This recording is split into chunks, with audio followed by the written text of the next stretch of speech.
जय श्री कृष्णा। राधे राधे दोस्तों, आप सभी का दिन शुभ और मंगलमय हो। आप सभी को चैत्र अमावस्या की हार्दिक शुभकामनाएं। आप सभी पर भगवान भोलेनाथ की कृपा सदैव बनी रहे। आज की वीडियो में आप सुनेंगे चैत्र अमावस्या की कथा। इसी मंगल कामना के साथ आज का वीडियो का शुभारंभ करती हूँ। आज चैत्र मास की अमावस्या तिथि है। हिंदू धर्म में चैत्र मास की अमावस्या को बहुत ही महत्वपूर्ण माना गया है। हिंदू कैलेंडर के अनुसार हर माह के कृष्ण पक्ष का 15वां दिन अमावस्या कहलाता है और चैत्र मास की अमावस्या तिथि को चैत्र अमावस्या के नाम से जाना जाता है। पितृ तर्पण, श्राद्ध, भगवान विष्णु और शिव जी की पूजा के लिए यह दिन बहुत ही खास माना जाता है। धार्मिक मान्यताओं के अनुसार आज के दिन गंगा स्नान एवं दान करने से मनुष्य को जीवन में सफलता प्राप्त होती है और पितृ प्रसन्न होते हैं। आज के दिन चैत्र मास की अमावस्या की कथाओं को सुनने से मनुष्य के सभी पाप और संकट दूर हो जाते हैं तथा उसकी मनोकामनाएं पूर्ण होती हैं। तो आज मैं आपको सुना रही हूँ चैत्र मास अमावस्या की बड़ी ही दुर्लभ कथा। अतः इन सभी कथाओं को बड़ी ही श्रद्धा और प्रसन्न चित्त मन से पूरा अवश्य सुनिएगा। तो चलिए आज की इस कथा को हम शुरू करते हैं। कथा शुरू करने से पहले आप सभी से निवेदन है कि चैनल को सब्सक्राइब जरूर कर लीजिएगा और कमेंट बॉक्स में राधे राधे अवश्य लिखिएगा। तो आज आइए आज की कथा का शुभारंभ करते हैं। प्रिय श्रोताओं, पौराणिक कथा के अनुसार एक साहूकार के 7 बेटे और 7 बहुओं के साथ एक बेटी भी थी।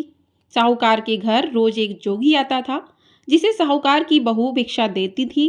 उस जोगी को जब साहूकार की बेटी भिक्षा देने आती तो वह उससे भिक्षा नहीं लेता था और कहता था, तेरे भाग्य में सुहाग की जगह दुहाग लिखा है।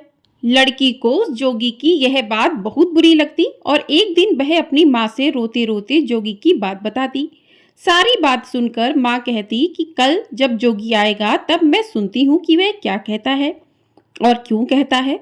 अगले दिन फिर जोगी आता है तो साहूकारनी छिपकर बैठ जाती है और लड़की को भिक्षा देने भेजती है। जोगी उससे भिक्षा नहीं लेता और फिर वही बात दोहराता है कि तेरे भाग्य में सुहाग की बजाय दुहाग लिखा है। लड़की की माँ बाहर निकल कर आती है और जोगी से कहती है कि एक तो हम तुम्हें भिक्षा देते हैं और तू हमें गाली देता है। जोगी कहता है कि मैं गाली नहीं दे रहा हूँ, जो बात सच है वही कह रहा हूँ। इसके भाग्य में जो लिखा है मैं वही सच आपको बता रहा हूँ। सारी बातें सुनने पर लड़की की माँ कहती है कि जब मुझे सारी बात पता है तो इससे बचने का उपाय भी पता होगा, वह बता। तो जोगी कहता है कि 7 समंदर पार एक धोबिन रहती है जिसका नाम सोना है। वह अमावस्या का व्रत करती है। अगर वह आकर इसे फल दे दे तब इसका दुहाग टल सकता है, अन्यथा विवाह के समय सर्प के काटने से इसके पति की मृत्यु हो जाएगी। सारी बात सुनकर माँ रोने लगी और सोना धोबिन की तलाश में निकल गई। चलते चलते रास्ते में तेज धूप पड़ रही थी जिससे बचने के लिए वह एक पीपल के वृक्ष के नीचे बैठ गई। उसी वृक्ष पर एक गरुड़ के बच्चे अपने घोंसले में थे। एक सांप आया और गरुड़ के बच्चे को खाने के लिए लपका, लेकिन साहूकारनी ने उस सांप को मारकर बच्चों की रक्षा की। कुछ देर बाद गरुड़नी आई और सब जगह खून देखकर साहूकारनी को चोंच से मारने लगी। साहूकारनी बोली कि एक तो मैंने तेरे बच्चे को सांप से बचाया और तुम मुझे ही मार रही है। सारी बातें जानने पर गरुड़नी बोली कि तूने मेरे बच्चे की रक्षा की है, इसलिए मांग जो चाहती है। साहूकारनी गरुड़नी से कहती है कि मुझे 7 समुंदर पार सोना धोबिन के यहाँ छोड़ दो और गरुड़नी ने वैसा ही किया। साहूकारनी वहां पहुंच तो गई लेकिन सोचने लगी कि इसे कैसे मनाऊं। सोना धोबिन की भी 7 बहुएं थीं, लेकिन घर के काम को करने के लिए सदा ही आपस में लड़ती झगड़ती रहती थीं। रात को जब सब सो जाते थे तो ब्राह्मणी साहूकारनी के घर जाती और चुपके से सारा काम करके उजाला होने से पहले चली भी जाती थी। सारी बहुएं आपस में यही सोचती थीं कि कौन सी बहू है जो सारा काम कर देती है, लेकिन एक दूसरे से पूछने की हिम्मत किसी की भी नहीं होती। एक दिन सोना धोबिन ने भी सोचा कि आजकल बहुएं लड़ती भी नहीं है और काम भी सारा हो जाता है।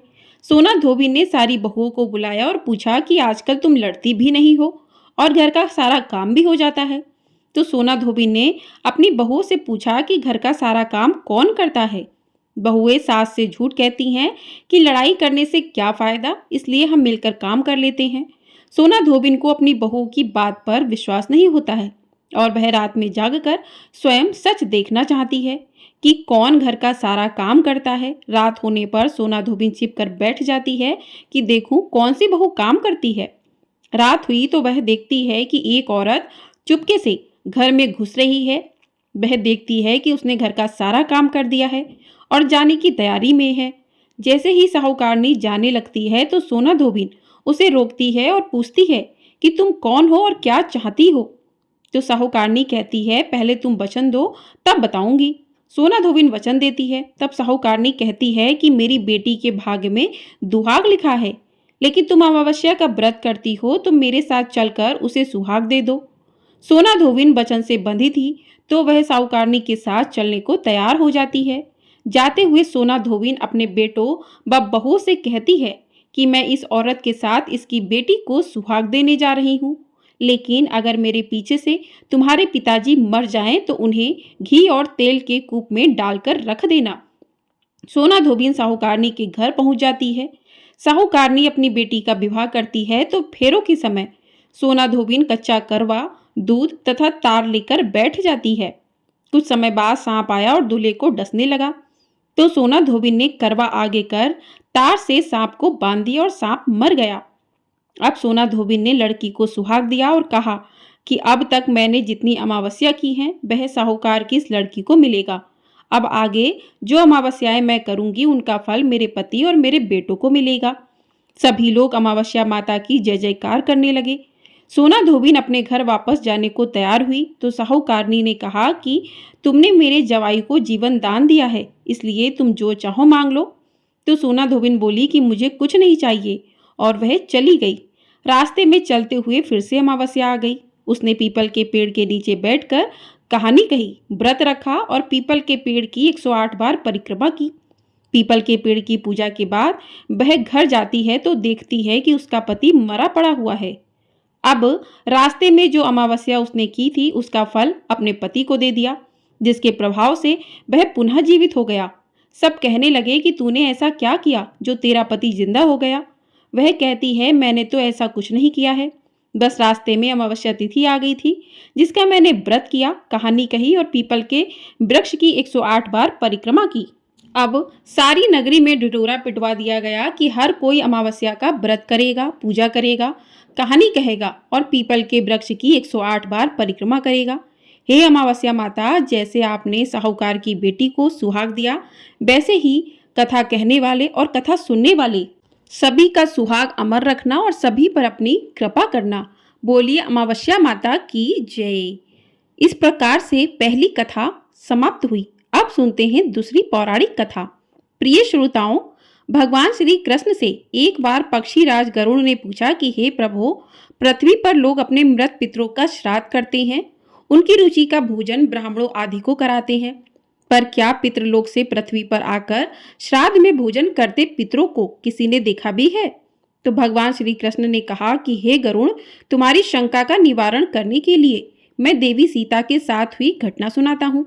सीता जी ने पुष्कर तीर्थ में अपने ससुर आदि 3 पितरों को श्राद्ध में निमंत्रित ब्राह्मणों के शरीर में देखा था। वह कथा सुनो। भगवान श्री कृष्ण कहते हैं, हे गरुड़, यह तो तुम्हें ज्ञात ही है कि श्री राम अपने पिता दशरथ की आज्ञा के बाद वनगमन कर रहे थे। साथ में देवी सीता भी थी।